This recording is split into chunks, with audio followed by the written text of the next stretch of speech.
السلام عليكم ورحمة الله. الحمد لله رب العالمين، الصلاة والسلام على رسوله الأمين وعلى آله وصحبه أجمعين، أما بعد. رب اشرح لي صدري ويسر لي أمري واحلل عقدة من لساني يفقهوا قولي. أعوذ بالله من الشيطان الرجيم. بسم الله الرحمن الرحيم. منها خلقناكم وفيها نعيدكم ومنها نخرجكم تارة أخرى. ആദരണീയരായ രക്ഷിതാക്കളെ, സഹോദരി സഹോദരന്മാരെ, സൂറത്തുൽ ത്വാഹയിലെ 55-ാമത്തെ ആയത്ത്, മിൻഹാ ഖലഖനാകും, ആ മണ്ണിൽ നിന്നാണ് നാം നിങ്ങളെ സൃഷ്ടിച്ചത്, വഫീഹാ നുഈദുകും, ആ മണ്ണിലേക്ക് തന്നെ നിങ്ങളെ നാം മടക്കിക്കൊണ്ടുപോകും, വമിൻഹാ നുഖ്രിജുകും താറത്തൻ ഉഖ്റ, ആ മണ്ണിൽ നിന്ന് തന്നെ നിങ്ങളെ മറ്റൊരിക്കൽ കൂടി നാം പുറത്തെടുക്കുകയും ചെയ്യും. ഇത് ഈ ഒരു ആയത്ത് ഓതിയാണ് നമ്മൾ ഇന്നലെ നിർത്തിയത്. അപ്പൊ നാം നിങ്ങളെ മറ്റൊരു പ്രാവശ്യം ആ മണ്ണിൽ നിന്ന് തന്നെ കൊണ്ടുവരികയും ചെയ്യും. അപ്പൊ മനുഷ്യൻ കണ്ണടച്ചാൽ എല്ലാം നശിക്കുന്ന ഒരു അവസ്ഥയാണ്. അപ്പൊ മനുഷ്യന്റെ ഈ അവസാനം എല്ല് മാത്രമായിരിക്കും ബാക്കിയാകും ഈ ഒരു ജീവിതത്തിൽ. അപ്പൊ ആ ഒരു എല്ലിൽ നിന്നാണ് പിന്നീട് അല്ലാഹു സുബ്ഹാനഹു വ തആല രണ്ടാമത് സൃഷ്ടിക്കുക മനുഷ്യൻ. ഏതുപോലെ ഒരുപി മണ്ണായി പോയ മനുഷ്യനെ ഇസ്രാഫീൽ എന്ന മലക്ക് കാഹളത്തിൽ ഊതുന്ന സമയം, രണ്ടാമത് കാഹളത്തിൽ ഊതുന്ന സമയം, ഖബറിൽ നിന്നും പൂർണ്ണ മനുഷ്യനായി മനുഷ്യൻ എഴുന്നേറ്റ് വരും. എന്നിട്ട് എല്ലാവരും ഒരു സ്ഥലത്ത് ഒരുമിച്ച് കൂടുകയാണ്. അപ്പൊ അതുപോലെ തന്നെ അല്ലാഹു സുബ്ഹാനഹു വ തആല മണ്ണിനെ സംബന്ധിച്ച് ഖുർആനിൽ പറഞ്ഞേക്കാണ്, വൽ ബലദു തയ്യിബ്, നല്ല നാട്, നാട്, ദേശം, പ്രകൃതി, ഭൂമി, നല്ല ഭൂമി. അതുപോലെ തന്നെ യഖ്റുജു നബാതുഹു ബിഇദ്നി റബ്ബി, ആ ഒരു നല്ല ഭൂമിയിൽ നിന്ന്, നല്ല മണ്ണിൽ നിന്ന് അള്ളാഹുവിന്റെ അനുവാദ പ്രകാരം നല്ല വിളവുകൾ ഉണ്ടാകും, അല്ലെങ്കിൽ നല്ല കൃഷി ഉണ്ടാകും. വല്ലദീ ഖബുസ, മോശമായ മണ്ണ്, ലാ യഖ്റുജു ഇല്ലാ നകിദ, അത് വളരെ കുറച്ചല്ലാതെ വിഭവങ്ങൾ നൽകുകയില്ല. അത് വിഭവങ്ങൾ തന്നാൽ തന്നെ അത് മനുഷ്യനെ അധികം ഉപകാരം ഉണ്ടാവുകയുമില്ല. സൂറത്തുൽ അഅറാഫിലെ 58-ാമത്തെ വചനമാണ്. ഇതൊക്കെ അല്ലാഹു സുബ്ഹാനഹു വ തആല മണ്ണിനെ സംബന്ധിച്ച് പറഞ്ഞതാണ് വിശുദ്ധ ഖുർആനിൽ. അപ്പൊ അതുപോലെയാണ് മനുഷ്യൻ. മനുഷ്യന്റെ സ്വഭാവവും മനുഷ്യന്റെ പ്രകൃതിയും മനുഷ്യന്റെ നിറവും ആ മണ്ണിന്റെ അടിസ്ഥാനത്തിൽ, മണ്ണിന്റെ വ്യത്യാസത്തിനനുസരിച്ച് ഇവിടെയും മാറിക്കൊണ്ടിരിക്കുന്നു. അപ്പൊ അതാണ് അല്ലാഹു സുബ്ഹാനഹു വ തആലയുടെ ഭൂമിയുടെ എല്ലാ ഭാഗങ്ങളിൽ നിന്നും എടുത്ത മണ്ണിൽ നിന്നാണ് ആദം നബി ഇസ്ലാമിന് രൂപം ഉണ്ടാക്കുക എന്ന് പറയുന്നതിന്റെ അർത്ഥം. അടുത്തതായി ആദം നബി ഇസ്ലാമിന് അള്ളാഹു സൃഷ്ടിച്ച രൂപം ഇമാം ബുഖാരിയും ഇമാം മുസ്ലിം ഉദ്ധരിക്കുന്ന ഹദീസാണ്. അബൂ ഹുറൈറ റളിയല്ലാഹു അൻഹു എന്ന സഹാബി റസൂൽ സല്ലല്ലാഹു അലൈഹി വസല്ലം പറഞ്ഞതായിട്ട് സഹാബി പറയുകയാണ്, ഖലഖല്ലാഹു ആദമ അലാ സൂറത്തിഹി, അപ്പോൾ ആദം നബി ഇസ്ലാമിനെ അള്ളാഹു സൃഷ്ടിച്ചത് അള്ളാഹുവിന്റെ രൂപത്തിലാണ്. അപ്പൊ ഈ ഒരു ഹദീസിന്റെ ഭാഗത്ത് പണ്ഡിതന്മാർ പല രീതിയിൽ വ്യാഖ്യാനിച്ചു. ഇപ്പൊ ഷെയ്ഖ് ഇബ്നു ഉസൈമീൻ റഹ്മത്തുള്ളാഹി പറയുകയാണ്, അതൊരു തശ്രീഫാണ്, അതായത് ഒരു ബഹുമാനാർത്ഥം അള്ളാഹു പറഞ്ഞൊരു വാക്കാണ്. റസൂൽ സല്ലല്ലാഹു അലൈഹി വസല്ലം ഒരു ബഹുമാനത്തിന്റെ രീതിയിൽ പറഞ്ഞ വാക്കാണ് ഈ ഒരു ഹദീസ്. അപ്പൊ ആദം അള്ളാഹുവിന്റെ രൂപത്തിലാണ് ആദം നബി ഇസ്ലാം സൃഷ്ടിച്ചത് എന്നുള്ളത്. കാരണം നമുക്ക് എല്ലാവർക്കും അറിയാം, അല്ലാഹു സുബ്ഹാനഹു വ തആല ഖുർആനിൽ പറഞ്ഞത് ലൈസ കമിസ്ലി ഷൈഉൻ വഹുവ സമീഉൽ അലീം, അല്ലാഹുവിനോട് സമമായ ഒന്നുമില്ല. അപ്പൊ ഏതുപോലെ, ഏത് രീതിയിലാണ് ഒരു തശ്രീഫായിട്ട് അല്ലാഹു റസൂൽ സല്ലല്ലാഹു അലൈഹി വസല്ലം പറഞ്ഞത്? ഇത് അവ്വലു സുബ്റത്തിൻ തദ്ഖുലുൽ ജന്നത അലാ സൂറത്തുൽ ഖമർ. റസൂൽ സല്ലല്ലാഹു അലൈഹി വസല്ലം ഒരു ഹദീസ് സൂചിപ്പിച്ചതായി കാണാൻ സാധിക്കും. എന്താണ്? ആദ്യമായി സ്വർഗത്തിലേക്ക് കടക്കുക ഒരു വിഭാഗം ആൾക്കാർ, അവർ എങ്ങനെയായിരിക്കും? ചന്ദ്രന്റെ രൂപത്തിലായിരിക്കും. അപ്പൊ അതിന്റെ അർത്ഥം നമ്മുടെ രൂപം മാറി ചന്ദ്രനായിട്ടാണെന്നല്ല, ആ ഒരു ഭംഗിയെ സംബന്ധിച്ച് റസൂൽ സല്ലല്ലാഹു അലൈഹി വസല്ലം വിശദീകരിച്ചാണ്. അപ്പൊ അതേപോലെ അലാ സൂറത്തി എന്ന് പറഞ്ഞാൽ അത് അള്ളാഹുവിലേക്ക് ഇളാഫത്ത് ചെയ്ത്, അതായത് പറയുമ്പോൾ അതൊരു ബഹുമാന ആദരവിന്റെ വാക്കാണ് ആ ഹദീസിൽ നമുക്ക് മനസ്സിലാക്കാൻ സാധിക്കും. അപ്പൊ മനുഷ്യർ മറ്റു മൃഗങ്ങളിൽ നിന്ന് വ്യത്യസ്തമായിട്ട് മനുഷ്യന് എന്തുണ്ട്? ബഹുമാനമുണ്ട്, തക്രീമത്തുണ്ട്. വലഖദ് കർറംനാ ബനി ആദം, അള്ളാഹു ബഹുമാനിച്ചിട്ടുണ്ട്, ആദരിച്ചിട്ടുണ്ട്. അതാണ് ഇവിടെ സൂചിപ്പിക്കുന്നത്. അതുപോലെ തന്നെ തൂലുഹു സിത്തൂന ദിറാ, ആദം നബി അലൈഹി ഇസ്ലാമിന്റെ നീളം 60 മുഴമായിരുന്നു. അപ്പൊ മുഴമെന്ന് പറഞ്ഞാൽ മുട്ട് മുതൽ നമ്മുടെ മണിബന്ധം വരെയാണ് ഒരു മുഴം എന്ന് പറയുന്നത്. അപ്പൊ അറബിയിൽ ദിറാ എന്ന് പറഞ്ഞാൽ മിർഫഖ്, മുട്ട് മുതൽ റുസ്ക് വരെയാണ് ദിറാ. അപ്പൊ അതാണ് സിത്തൂന ദിറാ, 60 മുഴം. അതാണ് ആദം നബി അലൈഹി ഇസ്ലാമിന്റെ യഥാർത്ഥ നീളം. ഫലമ്മാ ഖലഖഹു ഖാല ഇദ്ഹബ്, അപ്പൊ ആ സൃഷ്ടിപ്പ് പൂർണ്ണമായപ്പോൾ, റൂഹ് ഊതിയപ്പോൾ അല്ലാഹു സുബ്ഹാനഹു വ തആല പറഞ്ഞു എന്ത്? ഇദ്ഹബ് ഫസല്ലം അലാ ഉലൈക നഫറി മിനൽ മലായികതി ജുലൂസ്. റൂഹ് ഊതിയതിനു ശേഷം അല്ലാഹു സുബ്ഹാനഹു വ തആല ആദം നബി അലൈഹി ഇസ്ലാമിനോട് പറയുകയാണ്, നീ പോയിട്ട് അവിടെ ഇരിക്കുന്ന ആ കൂട്ടം മലക്കുകളോട് സലാം പറയാൻ അല്ലാഹു സുബ്ഹാനഹു വ തആല ആദം നബി അലൈഹി ഇസ്ലാമിനോട് പറഞ്ഞു. ഫസ്തമി മാ യുഹയ്യൂനക ഫഇന്നഹ തഹിയ്യുതക വതുഹിയ്യും ദുർരിയതി. ആദം നബി അലൈഹി ഇസ്ലാമിനോട് കൽപ്പിക്കുകയാണ്, നീ പോയിട്ട് അവരോട് സലാം പറയും. എന്നിട്ട് അവർ എന്താണോ നിനക്ക് മടക്കി സലാം പറയുന്നത് അത് നീ ശ്രദ്ധിച്ച് കേൾക്കണം. ആ ഒരു അഭിവാദ്യമായിരിക്കും നിന്റെയും നിന്റെ മക്കളുടെയും അഭിവാദ്യമായി നീ സ്വീകരിക്കേണ്ടത്. അങ്ങനെ ആദം നബി ഇസ്ലാം പോയി ആ മലക്കളോട് സലാം പറയുകയാണ്. അസ്സലാമു അലൈക്കും എന്ന് പറഞ്ഞു. അപ്പൊ മലക്കുകൾ തിരിച്ചു പറഞ്ഞു, അസ്സലാമു അലൈക വറഹ്മത്തുള്ളാഹ്. ഫസാദഹു റഹ്മത്തുള്ളാഹ്. അപ്പൊ മലക്കൾ തിരിച്ചു പറയുമ്പോൾ എന്ത് പറഞ്ഞു? വറഹ്മത്തുള്ളാഹ് എന്ന വാക്ക് അധികരിപ്പിച്ച് സലാം പറഞ്ഞു.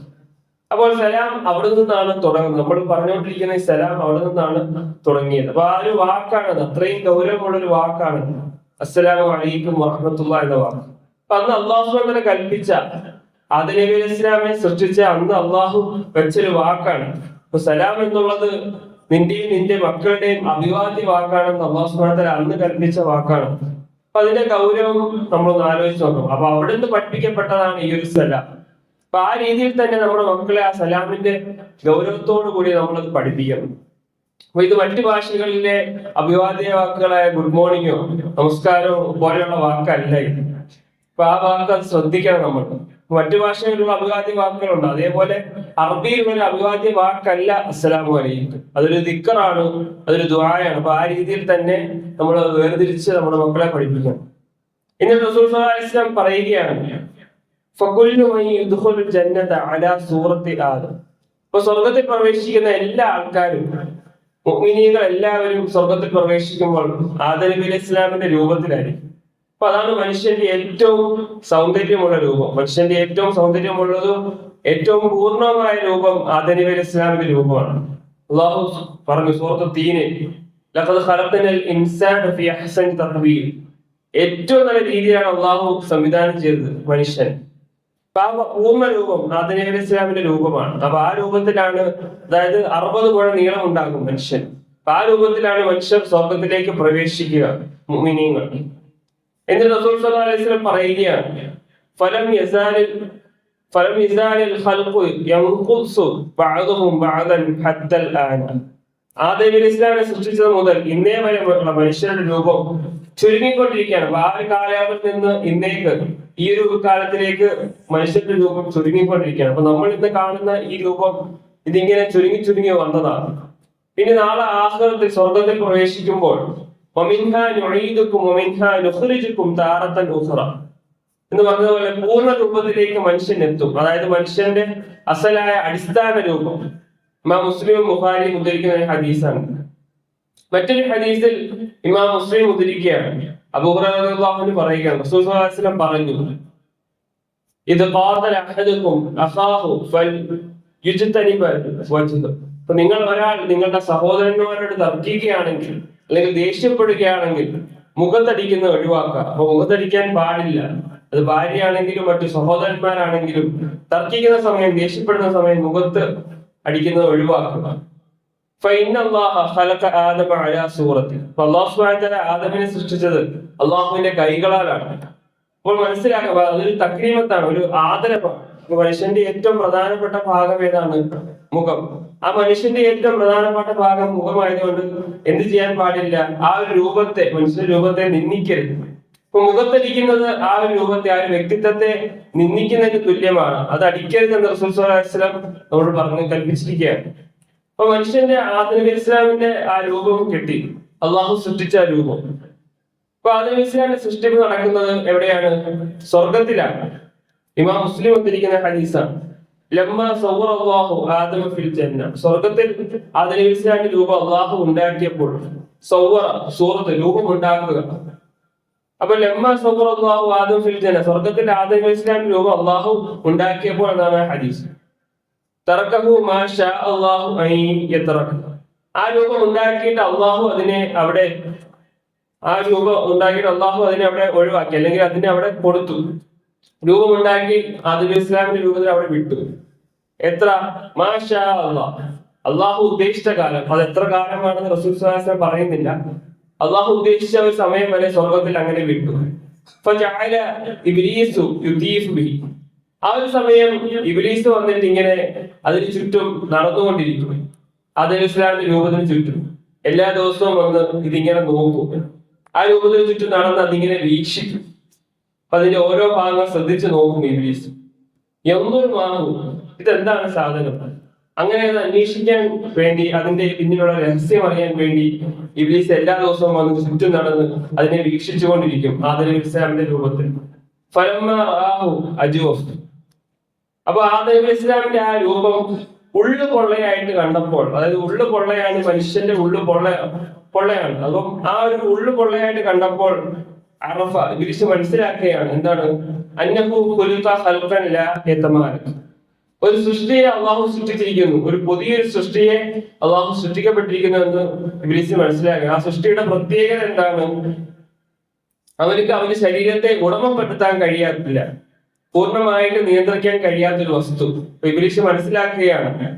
കാരണം അവന്റെ ഉള്ളു പൊള്ളയാണ്. അതായത് ആ ഉള്ളു പൊള്ളയാണെങ്കിൽ അങ്ങനെയുള്ള വസ്തു മറ്റൊന്നിനെ ആവശ്യക്കാരനായിരിക്കും. അപ്പൊ എന്ത് ചെയ്യണം? അതെപ്പോഴും നിറയ്ക്കേണ്ടി വരും. നമ്മുടെ ശരീരം ഭക്ഷണത്തിലൂടെയോ വെള്ളത്തിലൂടെയോ മറ്റുള്ള ശഹവത്തുകളിലൂടെയോ അത് നിറയ്ക്കേണ്ടി വരും. അപ്പൊ ആ ഉള്ളു പൊള്ളയായ ഒരു സൃഷ്ടി അത് സ്വയം നിയന്ത്രിക്കാൻ കഴിയാത്തൊരു ജീവിയാണ്. അപ്പൊ അത് ലൈഫാണ്, ബലഹീനനായിട്ടാണ് മനുഷ്യനെ അള്ളാഹു സൃഷ്ടിച്ചതെന്ന് ആര് മനസ്സിലാക്കുകയാണ്? ഇബ്ലീസ് മനസ്സിലാക്കുകയാണ്. അപ്പൊ അന്ന് ഇബ്ലീസിന് വളരെ സന്തോഷമായി. അന്ന് തന്നെ ഇബ്ലീസിന്റെ മനസ്സിൽ ഈ സൃഷ്ടിയോടുള്ള വെറുപ്പുണ്ട്. ആ ഒരു വെറുപ്പാണ് പിന്നീട് പ്രകടിപ്പിച്ചത്. ആദം അലൈഹിസ്സലാമിനെ സുജൂദ് ചെയ്യാൻ പറയുന്ന ഒരു സന്ദർഭത്തിൽ ഇബ്ലീസ് പ്രകടിപ്പിക്കും. ഇൻഷാ അല്ലാഹ് പിന്നീട് വിശദീകരിക്കും. അപ്പൊ തൊട്ട് മുമ്പ് ഒരു കാര്യമുണ്ട്. അത് മനുഷ്യൻ പിഴയ്ക്കുന്നത്, തെറ്റിപ്പോകുന്നത് നമ്മുടെ 3 കാര്യങ്ങളാണ്. ഒന്ന് ഭക്ഷണം, 2 നമ്മുടെ ശഹ്വത്ത്, വികാരങ്ങൾ. ഇത് 2 നിയന്ത്രിക്കാൻ കഴിയുന്നില്ല. അതെന്ത് ചെയ്യണം? മനുഷ്യൻ ഇതിനോടൊക്കെ കീഴ്പ്പെട്ട് അവന്റെ ശരീരം ആവശ്യപ്പെടുമ്പോൾ അവനത് തോന്നുകയാണ്. അപ്പൊ അവിടെയാണ് പിശാചിന് എന്ത് ചെയ്യുക? മനുഷ്യനെ പിഴപ്പിക്കാൻ അവസരങ്ങൾ കിട്ടുക. അപ്പൊ ഈ ഒരു കാര്യം ഇബ്ലീസിന് മനസ്സിലാകുന്നത് ഈ ഒരു സ്വർഗത്തിൽ വെച്ചുള്ള ഈ ഒരു സന്ദർഭത്തിൽ തന്നെയാണ്. എന്നിട്ട് അല്ലാഹു സുബ്ഹാനഹു വ തആല മലക്കുകളെ അറിയിക്കുകയാണ്. അവന്റെ ആദം അലൈഹിസ്സലാമിന്റെ രൂപം ഉണ്ടാക്കിയിട്ട് മലക്കുകളെ അല്ലാഹു സുബ്ഹാനഹു വ തആല അറിയിക്കുകയാണ് വിശുദ്ധ ഖുർആനിലൂടെ തന്നെ. വഇദ് ഖാല റബ്ബുക ലിൽ മലായിക, സൂറത്തുൽ ബഖറയിൽ നിന്റെ റബ്ബ് മലക്കുകളോട് പറഞ്ഞ സന്ദർഭം എന്താണ് പറഞ്ഞത്? ഇന്നി ജാഇലുൻ ഫിൽ അർദി ഖലീഫ, ഭൂമിയിൽ ഞാൻ ഒന്നിനു പുറകെ ഒന്നായിട്ട് ഇങ്ങനെ തലമുറകളായി വരുന്ന ഒരു സമൂഹത്തെ സൃഷ്ടിക്കുകയാണ്. ഖാലു, അപ്പോൾ മലക്കുകൾ തിരിച്ചു ചോദിക്കുകയാണ് അല്ലാഹു സുബ്ഹാനഹു വ തആലയോട്, അതജഅലു ഫീഹാ വയുഫ്സിദു ഫീഹാ വയസ്ഫിഖു ദിമാ, അല്ലാഹുവേ ആ ഭൂമിയിൽ നീ ആക്കുകയാണോ? വയുഫ്സിദു ഫീഹാ, ഭൂമിയിൽ കുഴപ്പമുണ്ടാക്കുന്നവനെ നീ ഭൂമിയിലേക്ക് ആക്കുകയാണോ? വയസ്ഫിഖു ദിമാ, ആ ഭൂമിയിൽ രക്തച്ചൊരിച്ചിലുകൾ ഉണ്ടാക്കുന്നവനെ, അവിടെ ഫസാദ്, കുഴപ്പമുണ്ടാക്കുന്നവനെ നീ സൃഷ്ടിക്കുകയാണോ എന്ന് അല്ലാഹു സുബ്ഹാനഹു വ തആലയോട് മലക്കുകൾ ചോദിക്കുകയാണ്. വനഹ്നു നുസബ്ബിഹു ബിഹംദിക, നാം നിനക്ക് തസ്ബീഹ് ചൊല്ലുകയും നിനക്ക് ഹംദ്, സ്തുതി പറയുകയും ചെയ്യുന്നവരായിരിക്കെ അല്ലാഹുവേ നിനക്ക് ഇബാദത്ത് ചെയ്യാൻ നമ്മളുണ്ട്. നിനക്ക് ഹംദ് പറഞ്ഞുകൊണ്ട്, സ്തുതി പറഞ്ഞുകൊണ്ട്, തസ്ബീഹ് നടത്തിക്കൊണ്ടിരിക്കെ, നമ്മൾ ഇങ്ങനെ ഇബാദത്ത് ചെയ്തുകൊണ്ടിരിക്കെ ഭൂമിയിൽ കുഴപ്പം പിടിച്ച ഒരു വിഭാഗത്തെ, അവിടെ രക്തചൊരിച്ചിൽ ഉണ്ടാക്കുകയും പ്രശ്നങ്ങൾ ഉണ്ടാക്കുകയും ചെയ്യുന്ന ഒരു വിഭാഗത്തെ നീ ഉണ്ടാക്കുകയാണോ എന്ന് മലക്കുകൾ അല്ലാഹു സുബ്ഹാനഹു വ തആലയോട് ചോദിക്കുകയാണ്. അല്ലാഹുവേ നമ്മൾ നിന്നെ പരിശുദ്ധപ്പെടുത്തിക്കൊണ്ടേയിരിക്കും. അങ്ങനെ നമ്മൾ ചെയ്തുകൊണ്ടിരിക്കെ നീ എന്തിനാണ് ഭൂമിയിൽ അങ്ങനത്തെ ഒരു സൃഷ്ടിയെ സൃഷ്ടിക്കുന്നത് എന്ന് മലക്കുകൾ അല്ലാഹു സുബ്ഹാനഹു വ തആലയോട് ചോദിക്കുക. അപ്പൊ അള്ളാഹു മറുപടി പറയുകയാണ്, ഖാല ഇന്നി അഅലമു മാ ലാ തഅലമൂൻ, അപ്പൊ നിങ്ങൾക്ക് അറിയാത്തത് എനിക്കറിയാമെന്ന് അല്ലാഹു സുബ്ഹാനഹു വ തആല മറുപടി നൽകുകയാണ്. ഇവിടെ ഈ ഒരു ആയത്ത് വിശദീകരിക്കുമ്പോൾ ചില കാര്യങ്ങൾ. ഒന്ന്, മനുഷ്യരുടെ ആ ഒരു സ്വഭാവം മലക്കുകൾ എങ്ങനെ മനസ്സിലാക്കി? അത് മലക്കുകൾ ചോദിച്ചല്ലോ അല്ലാഹു സുബ്ഹാനഹു വ തആല മനുഷ്യനെ സൃഷ്ടിക്കാൻ പോകുന്നത് പറഞ്ഞപ്പോൾ മലക്കുകൾ എന്താണ് ചോദിച്ചത്? ഭൂമിയിൽ കുഴപ്പങ്ങളും ഫസാദും ഉണ്ടാക്കുന്നത് ഒരു ഭാഗത്തെ എന്തിനാണ് നീ സൃഷ്ടിക്കുക എന്ന് അള്ളാഹു ചോദിച്ചില്ല. ഇൻഷാ അല്ലാഹ് അപ്പൊ അതിനെപ്പറ്റി നമുക്ക് അടുത്ത ക്ലാസ്സിൽ പഠിക്കാം. അതുപോലെ തന്നെ ഒരു കാര്യം സൂചിപ്പിക്കാനുള്ളത്, നമ്മുടെ KNMന്റെ കീഴിൽ പ്രവർത്തിക്കുന്ന ഒരു റിവാർഡ് ഫൗണ്ടേഷൻ, ഇപ്പൊ ഭിന്നശേഷിക്കാരായ സഹോദരങ്ങൾക്കും സഹോദരിമാർക്കും അതിനുവേണ്ടി നിലകൊള്ളുന്ന ഒരു ഓർഗനൈസേഷൻ. ഇപ്പൊ ഒരു പ്രത്യേക ഒരു സൗകര്യങ്ങളുള്ള ഒരു പള്ളി അതുപോലത്തെ നിർമ്മാണങ്ങളുടെ ഒരു സ്റ്റേജിലാണ്. ഇപ്പം ശാരീരിക വെല്ലുവിളികൾ ഉണ്ടായാലും അവർക്ക് ദീൻ പാലിക്കാനുള്ള ഒരു ആഗ്രഹം അതീവ ശക്തമാണ്. ഇപ്പൊ ജമാഅത്തിൽ നമസ്കരിക്കാനും എൽമു പഠിക്കാനും അള്ളാഹുവിനെ ആരാധിക്കാനും അതുപോലെ സൗകര്യം ഒരുക്കുന്നത് എന്ന് നമ്മുടെ ഒരു ഉത്തരവാദിത്വം കൂടിയാണ്. അപ്പൊ അതുകൊണ്ട് ഈ റമദാനിൽ നമ്മളാൽ കഴിയുന്നത്ര സംഭാവന നൽകി ഈ ഒരു ജാരിയായ സദഖയിൽ പങ്കാളികളാകാൻ അല്ലാഹു സുബ്ഹാനഹു വ തആല നമ്മുടെ എല്ലാ സൽക്കർമ്മങ്ങളും അർഹമായ പ്രതിഫലം നൽകുമാറാകട്ടെ. അതുപോലെ തന്നെ നമ്മുടെ ഇവിടെ സമാധാനത്തോടെ ഇരുന്ന് നമ്മൾ ഇവിടെ ഒരു പള്ളിയിൽ സമാധാനത്തോടെ ഇരുന്ന് ഇബാദത്ത് ചെയ്യുമ്പോൾ നമ്മുടെ സഹോദരങ്ങൾ, ഗൾഫ് നാടുകളിലുള്ള സഹോദരങ്ങൾ ഭീതിയിലും അനിശ്ചിതത്തിലുമാണ് ഇപ്പോൾ ജീവിക്കുന്നത്. അപ്പൊ മുസ്ലിം ഉമ്മത്ത് എന്ന് പറയുന്നത് ഒരു ശരീരത്തെ പോലെയാണ്. വിശ്വാസം പഠിപ്പിക്കുകയാണ്. അപ്പൊ ശരീരത്തിന്റെ ഏതൊരു ഒരു ഭാഗം വേദനിച്ചാൽ അത് മുഴുവൻ ശരീരവും വേദന അനുഭവിക്കുന്ന പോലെയാണ്. അല്ലാഹു സുബ്ഹാനഹു വ തആല യുദ്ധവും അക്രമവും അനുഭവിക്കുന്ന നമ്മുടെ സഹോദരങ്ങൾക്കും നീ സുരക്ഷയും സമാധാനം നൽകണമേ. അതുപോലെ തന്നെ അവരുടെ ഭയം നീ സമാധാനമായി മാറ്റണേ അല്ലാഹ്. അവരുടെ കഷ്ടതകൾ നീ നീക്കി കൊടുക്കണേ. اللهم إني نجعلك في نحورهم ونعوذ بك من شرورهم اللهم اكفنا شر الظالمين اللهم اكفنا شر الظالمين. ഒരു കാര്യം സൂചിപ്പിക്കാനുള്ളത്, ഒരു ഹദീസ് വിശദീകരിക്കുകയാണ്. അത് കുട്ടികളെ പള്ളിയിലേക്ക് കൊണ്ടുവരികയും അവരെ പള്ളിയിൽ കളിക്കാൻ വിടുകയും ചെയ്യുന്നതിന്റെ വിധി എന്താണ്? ഇപ്പൊ കുട്ടികൾ രണ്ടു തരക്കാരാണ്. ഒന്ന് വകതിരിവിന്റെ പ്രായം എത്തിയവരാണ്. അങ്ങനെയുള്ള കുട്ടികൾ ആൺകുട്ടികളാണെങ്കിൽ അവരെ പള്ളിയിലേക്ക് കൊണ്ടുവരാൻ മതം പ്രോത്സാഹിപ്പിക്കുകയും പഠിപ്പിക്കുകയും ചെയ്യുന്നുണ്ട്. കാരണം അതുവഴി അവർക്ക് നമസ്കാരവും ജമാഅത്തും ഒക്കെ പഠിക്കാൻ കഴിയും. ഇപ്പൊ രണ്ടാമത്തെ വിഭാഗം വകതിരിവിന്റെ പ്രായം എത്താത്ത ആൺകുട്ടികളോ അല്ലെങ്കിൽ പെൺകുട്ടികളോ അവരെയും പള്ളിയിലേക്ക് കൊണ്ടുവരാൻ അനുവദനീയമാണ്. അതിന് വിരോധമൊന്നുമില്ല. കാരണം കുട്ടികളായ ഹസൻ റളിയല്ലാഹു അൻഹുവും ഹുസൈൻ റളിയല്ലാഹു അൻഹുവും നബി സല്ലല്ലാഹു അലൈഹി വസല്ലമയുടെ ഒപ്പം പള്ളിയിലേക്ക് കൊണ്ടുവന്നിരുന്നു. അപ്പൊ കുട്ടികളുമായി വരുന്ന രക്ഷകർത്താക്കൾ, അപ്പൊ നമസ്കരിക്കുന്നവർക്ക് ഉപദ്രവം ഉണ്ടാക്കുന്ന രീതിയിൽ കുട്ടികളെ നിയന്ത്രിക്കേണ്ടത് രക്ഷകർത്താക്കളുടെ ബാധ്യതയാണെന്ന് ഓർമ്മപ്പെടുത്തുകയാണ്. നമ്മുടെ ഈ ഒരുമിച്ച് കൂടൽ അള്ളാഹു കബൂൽ ചെയ്യുമാറാകട്ടെ. ആരോഗ്യവും ആഫിയത്തും ദീർഘായുസ്സും നൽകി അള്ളാഹു അനുഗ്രഹിക്കുമാറാകട്ടെ. എല്ലാവിധ രോഗങ്ങളിൽ നിന്നും ബുദ്ധിമുട്ടുകളിൽ നിന്നും പ്രയാസങ്ങളിൽ നിന്നും അള്ളാഹു ശിഫ നൽകി അനുഗ്രഹിക്കുമാറാകട്ടെ. നമ്മുടെ കച്ചവടങ്ങളിൽ, തൊഴിലുകളിൽ, പഠനങ്ങളിൽ അള്ളാഹു ബർക്കത്ത് ചെയ്യുമാറാകട്ടെ. നമ്മളിൽ നിന്ന് മരണപ്പെട്ടു പോയ നമ്മുടെ മാതാപിതാക്കൾ, ബന്ധുമിത്രാദികൾ, ആദർശ ബന്ധുക്കൾ, അവരുടെ കപടങ്ങൾക്ക് അള്ളാഹു വെളിച്ചം കൊടുത്ത് വിശാലത കൊടുക്കുമാറാകട്ടെ. ലോക മുസ്ലിങ്ങൾക്ക് അള്ളാഹു സമാധാനവും ശാന്തിയും നൽകി അനുഗ്രഹിക്കുമാറാകട്ടെ. ربنا آتنا في الدنيا حسنة وفي الآخرة حسنة وقنا عذاب النار ربنا تقبل منا إنك أنت السميع العليم وتب علينا إنك أنت التواب الرحيم سبحانك اللهم وبحمدك أشهد أن لا إله إلا أنت أستغفرك وأتوب إليك.